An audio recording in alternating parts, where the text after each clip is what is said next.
falar com a Gorete Santos, porque, Gorete, nesse período eleitoral, a polícia vai ter uma atenção especial com 3 crimes que são muito comuns. É a boca de urna, um deles também é o transporte irregular de eleitores.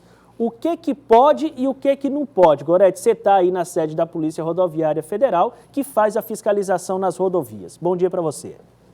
Bom dia, Tiago. Bom dia a todos que acompanham a Notícia da Manhã.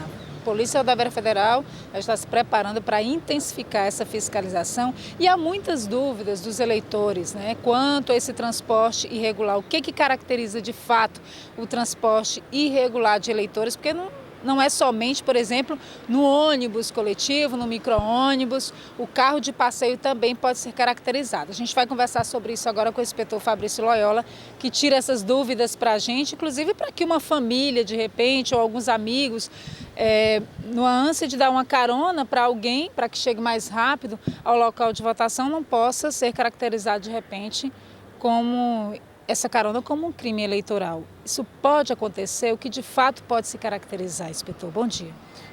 Bom dia a todos. A Polícia Rodoviária Federal está atenta para seguir todas as orientações da Justiça Eleitoral. E nesse contexto nós temos uma lei de 74 e uma resolução do TSE de 74 que ainda estão vigentes. Então essa normatização, ela define que um dia antes, no dia e um dia após o dia da votação, das eleições, não poderá haver o transporte de eleitores. Apenas poderá ser feito esse transporte de eleitores pelos veículos requisitados pela Justiça Eleitoral. Deverá constar no veículo que ele está a serviço da Justiça Eleitoral, tá? E não são veículos que o particular decide usar. São veículos utilizados, requisitados pela Justiça Eleitoral especificamente para aquele fim. Ou seja, por exemplo, eu moro na zona rural, tenho lá vários moradores próximos a mim, vizinhos que estão acostumados a conviver. Eu não posso dar essa carona porque eu posso ser inserida, ser caracterizado como um crime eleitoral. Isso, Gorete, seu questionamento é muito válido porque é o mesmo de várias pessoas.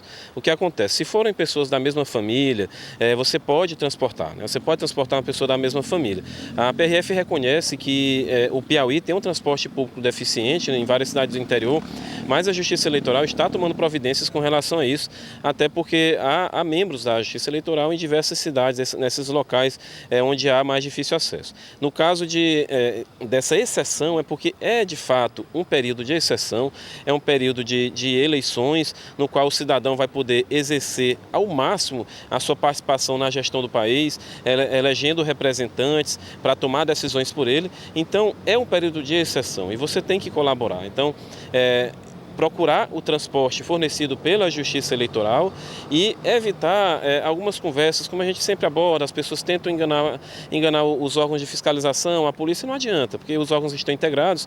O TRE aqui no Piauí e em vários estados tem feito reuniões com a Polícia Rodoviária Federal, com a Polícia Militar, com a Polícia Civil e com a Polícia Federal, e todas essas polícias são uma força para garantir o cumprimento dos provimentos dos juízes eleitorais e do Ministério Público Eleitoral. Isso pode incidir em que tipo de penalidade, sendo considerado um crime eleitoral, inspetor?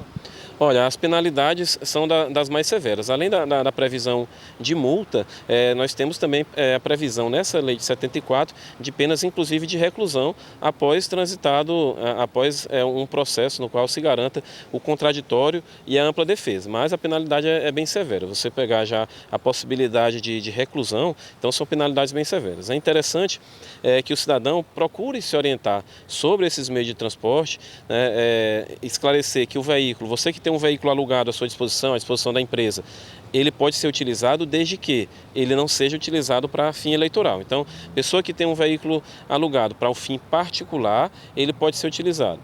O transporte coletivo de linha regular, os ônibus intermunicipais, ou então naqueles municípios onde se fornece já esse transporte, regularmente, aquele transporte também pode ser feito. O que não se pode é alugar veículos no dia para fins eleitorais ou ampliar essa capacidade de determinado local com fins eleitorais, com a finalidade de prejudicar a imparcialidade com a qual o eleitor se dirige ao local de votação. Quero agradecer então ao inspetor Fabrício Loyola pelos esclarecimentos, portanto você está aí do outro lado, Tiago também, é bom sempre a gente reforçar isso e lembrar.